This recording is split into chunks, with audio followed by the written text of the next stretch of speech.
বন্ধুরা, আজ খুব সুন্দর একটা জিনিস দেখাবো। ভিডিওটা শেষ পর্যন্ত দেখলে বুঝতে পারবেন যে মানুষের কত ধরনের প্রতিভা থাকে। দেখেন, যে বাঁশ দিয়ে সুন্দর একটা জিনিস বানানো দেখাবো। বাঁশ দিয়ে বাঁশের মানে গুঁড়ার অংশ, এটা দিয়ে সে মানে অসাধারণ একটা চায়ের টিপট বানাচ্ছে নিখুঁতভাবে। আসলে মানুষ চাইলে সব কিছুই পারে, কোনো কিছুই ফেলনা না। সব কিছু দিয়েই মানে কাজের জিনিস বানানো যায়, ব্যবহারের জিনিস বানানো যায়, যদি তার প্রতিভা থাকে এবং চেষ্টা থাকে।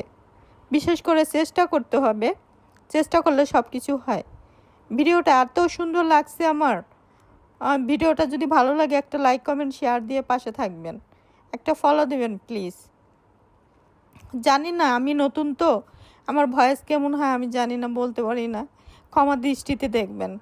দেখেন কত সুন্দর করে একটা টিপট বানায় ফেললো, অসাধারণ সুন্দর। আমার কাছে খুব ভালো লাগছে, কার কেমন লাগছে জানি না। যদি আপনাদের কাছে ভালো লাগে কমেন্টস করে জানাবেন। খুবই সুন্দর জিনিস। এ ভাইটি আর অনেক কিছু বানাইতে পারে, অনেক সুন্দর সুন্দর জিনিস।